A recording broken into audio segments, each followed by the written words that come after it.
السلام علیکم ورحمۃ اللہ وبرکاتہ۔ ناظرین کرام، اسلام میں انسانی حقوق کے تعلق سے ہماری بات جاری ہے۔ مولانا آپ کچھ فرما رہے تھے۔ دین کے تعلق سے یہ عرض کرنا تھا کہ دین کا تحفظ جی مملکت کے تحفظ سے زیادہ اہم ہے، جان کے تحفظ سے زیادہ اہم ہے، مال کے تحفظ سے زیادہ اہم ہے، اس لیے کہ اللہ نے ان الدین عند اللہ الاسلام، تو ان سب چیزوں کے تحفظ کے لیے جو قوانین بنائے جاتے ہیں اس قوانین کا پالن نہ کرنے کی بنیاد پہ وہ سزاوار ہوتا ہے، اس کو سزا دی جاتی ہے۔ اگر کسی مملکت کے اندر کوئی فوجی ہے، ملٹری والا ہے، پولیس والا ہے، جو اس کے قوانین ہیں، جب وہ اس نے قبول کر لیا، وردی پہن لی، تو اس نے قانون اپنے اوپر نافذ کر لیا، صحیح۔ محاذ پہ وہ ہے، دشمن کے مقابلے پہ ہے، اور وہاں سے اگر وہ پشت پھیرتا ہے وہیں شوٹ کر دیا جاتا ہے۔ آج بھی مہذب دنیا کا یہی قانون ہے، جی اس کو لوٹنا نہیں، اس کو آگے ہی بڑھنا ہے۔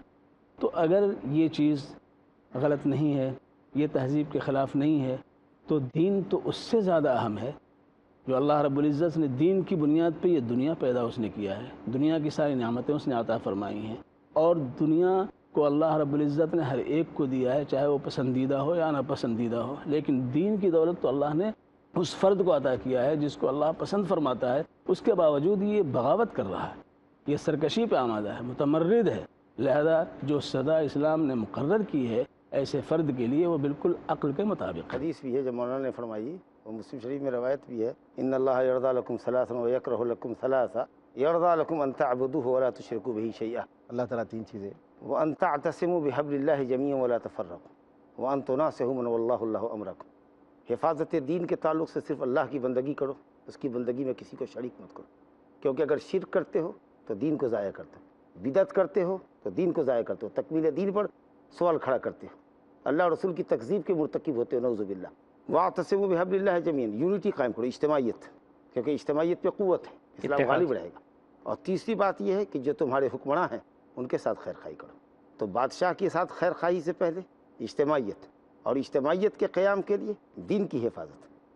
وَيَكْرَهُ لَكُمْ قِيلَ وَقَالَ وَكَثْرَةَ السُّؤَالِ وَإِضَاعَةَ الْمَالِ، قیل و قال کرنا، کثرت سوال نہیں کرنا، کرتا ہے۔ مال برباد کرنا، اتنی چیزوں کو اللہ ناپسند کرتا ہے۔ تو اس حدیث سے بھی یہ بات واضح ہوئی کہ بنیادی طور پر دین کی حفاظت تمام طرح کی حفاظت سے مقدم ہے۔ اس میں صرف ایک منٹ کی بات میں یہ کہنا چاہتا ہوں کہ یہ انسان کا بنیادی حق ہے، اللہ تعالیٰ نے دیا ہے کہ وہ صحیح دین کو قبول کرے، یہ حق ہے۔ جی جی مطلب یہ کہ انسان کو اللہ تعالیٰ نے عقل دی ہے کہ وہ سوچے سمجھے صحیح راستے کا انتخاب کرے۔ جی ہم یہ چاہتے ہیں کہ انسان کو اوپن ماحول ملنا چاہیے، وہ دیکھے اسلام کیا ہے، غیر اسلام کیا ہے، اور اگر اس کے دل میں یہ بات بیٹھتی ہے کہ اسلام دین فطرت ہے، دین حنیف ہے اور دین ہدایت ہے، تو اس کو قبول کرنے کا اسے انسان ہونے کی حیثیت سے حق حاصل ہے۔ آج ہندوستان کے اندر بھی کچھ ایسے عناصر موجود ہیں جو اسلام چونکہ دین فطرت ہے اور اللہ کے فضل سے اس کی طرف لوگ آ رہے ہیں، لیکن بندگان خدا کو لوگ روک رہے ہیں،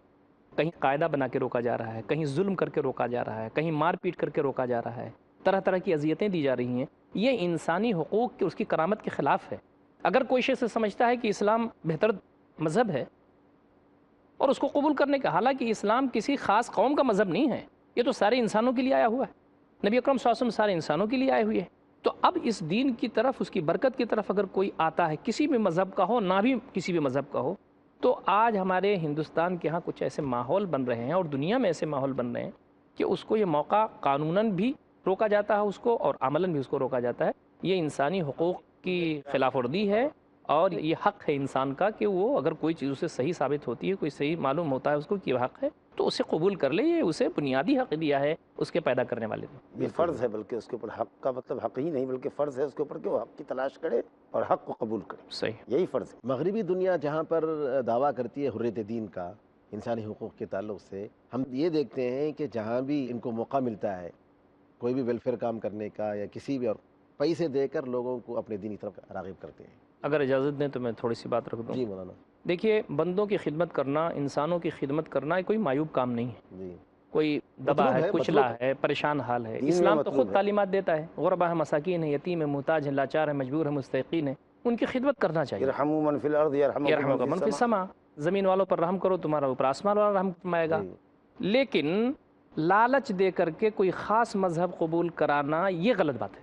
آپ نے جس کی طرف اشارہ کیا ہے یہ ایک اتنا بڑا موضوع اس وقت انٹرنیشنل سطح پر ہے کہ عالم اسلام کا ایک برننگ ٹاپک بنا ہوا ہے یہ، کہ خاص مذہب کے لوگ، ان کے مبلغین، ساؤتھ افریقہ کے بہت سارے مسلم ممالک، گلف کے اندر بھی وہ کوشش کرتے رہے، جہاں یتیمیں ہیں، بیوائیں ہیں، لاچار ہیں، مجبور ہیں، کھانے کو ترس رہے ہیں لوگ وغیرہ وغیرہ، وہاں لالچ دے کر کے اور گویا کہ ایک طرح سے مجبور کر کے کہ جناب ہم تمہارے ساتھ یہ کر رہے ہیں اور اس کے صلے میں تم کو یہ کرنا ہے۔ تو بہت سارے لوگ تو ایسے ہوتے ہیں کہ جن کا عقیدہ کمزور ہوتا ہے،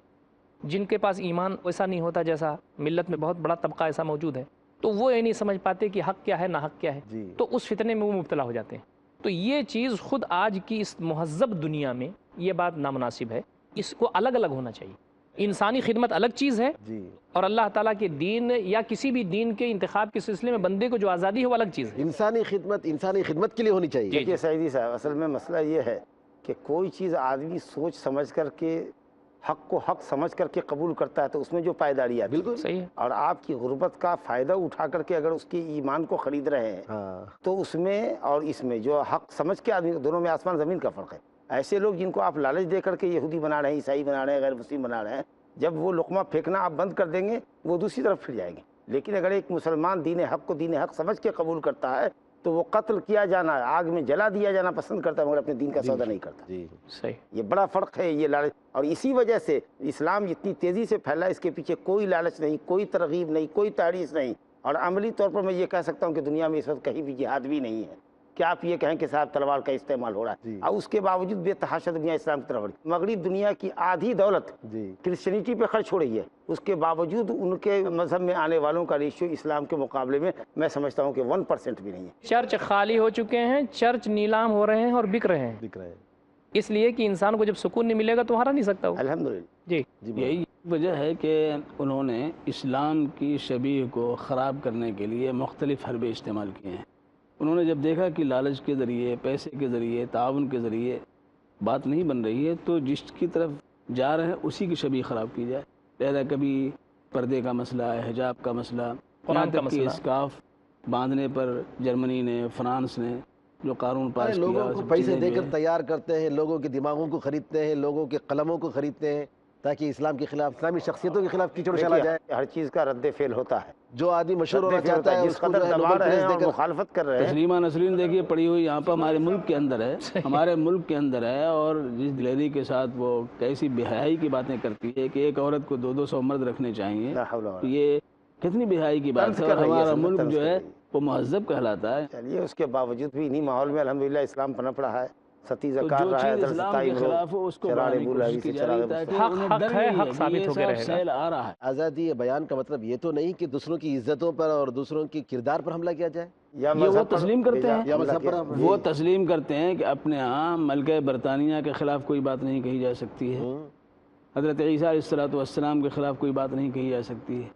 لیکن وہیں پر وہ خود حضور اکرم صلی اللہ علیہ وسلم کے خلاف آپ کے خاکے اڑاتے ہیں، آپ کے خلاف بات کہتے ہیں، قرآن پاک پر کیچڑ اچھالتے ہیں، اور اس کو کہتے ہیں آزادی رائے ہے۔ تو یہ دوہرا معیار جو ہے، طاقت کا، پیسے کا غلط، یہ دوہرا معیار اسی طاقت کے ضامن میں، کی قدرت کا ان کو وہ احساس انصاف نہیں ہے، بالکل، بلکہ وہ اپنی دادا گیری ہے۔ آج امریکہ ہو یا دادا گیری بھی ہے برطانیہ ہو، مولانا، اور گھبراہٹ کا مظہر بھی ہے۔ جی بالکل، اب دنیا گھبراہٹ کا شکار ہو چکی ہے، اس لیے کہ اسلام آ رہا ہے الحمدللہ۔ جی اسلام نے جن چیزوں کا خیال کیا ہے انسان کی حفاظت کے لیے، ان میں سے ایک مال کی حفاظت۔ مال کے تعلق سے قرآن نے کہا نا، اعوذ باللہ من الشیطان الرجیم، وَلَا تُؤْتُوا السُّفَهَاءَ أَمْوَالَكُمُ الَّتِي جَعَلَ اللَّهُ لَكُمْ قِيَامًا۔ بے وقوفوں کو مال نہ دو، جن بچوں کے مال کے تم امین ہو، کفیل ہو، جو بچے یتیم ہو گئے ان کی کفالت تمہارے ذمے ہے، ان کے گارجین نے تم کو گارجین اور ولی بنایا، مال انہی کا ہے، لیکن ہے وہ نادان، بے وقوف ہے، مال کو ضائع کرنے والے ہیں، حفاظت نہیں کرنے والے ہیں، تو ان کو تم اپنا مال نہ دو۔ یتیموں کا مال ہے، حفاظت تم کر رہے ہو، ان کے ماں باپ نے حوالے تمہارے کیا ہے، لیکن وہ ان کا مال نہیں ہے، وہ تمہارا مال ہے جس کو تم برسا برس سے حفاظت کر جب کے آئے تک وہ باشعور نہ ہو جائے، نہ ہو جائیں۔ وَلَا تُؤْتُوا السُّفَهَاءَ أَمْوَالَكُمْ الَّتِي جَعَلَ اللَّهُ لَكُمْ قِيَامًا، جس پر تمہاری زندگی کا دار و مدار یا زندگی کے بہت سارے مسائل کا انحصار، زندگی قائم ہے تمہاری، سب کچھ دولت نہیں ہے، لیکن دولت، اب پیسہ بھی بہت بڑی چیز ہے، اور اسی لیے اسلام نے کہا ہے کہ اس کو جائز طریقے سے کمایا جائے، جائز راستے میں خرچ کیا جائے، ناجائز بالکل نہ خرچ کیا جائے، حرام کاموں میں نہ خرچ کیا جائے، اور اسی مال کی حفاظت کے تعلق سے کہ مال ہمارا محفوظ رہے، کچھ بنیادی شرطوں کے ساتھ اسلام نے مال کے تحفظ کے لیے قانون بنایا کہ اگر کوئی مطلوبہ شرائط کے خلاف اگر تجاوز کرتا ہے، ڈاکہ زنی کرتا ہے، لوٹ پاٹ کرتا ہے، ناہب ہے، تو اس کی الگ سزا ہے، اور اگر چوری کرتا ہے تو اس کی الگ سزا ہے کہ اگر وہ مقررہ مقدار کا مال چوری کرتا ہے تو اس کا ہاتھ کاٹا جائے گا۔ یہ تحفظ مال کے پیش نظر اسلام نے یہ قانون لاگو کیا ہے۔ اسلام نے جان کی، مال کی، دین کی اور اسی طریقے سے عقل کی، عزت کی حفاظت کی ضمانتیں دی ہیں، اور یہ صرف اسلام کی خوبی ہے، انسانی بنائی ہوئی بھی مذہبیں یہ کام نہیں کر سکتی۔ ناظرین کرام، اللہ تعالیٰ سے دعا ہے کہ دین کو سمجھنے اور اس کے تقاضوں پر عمل کرنے کی توفیق عطا فرمائے۔ اگلی نشستوں میں مزید باتیں آئیں گی، اس وقت تک کے لیے اجازت دیجیے۔ السلام علیکم ورحمۃ اللہ وبرکاتہ۔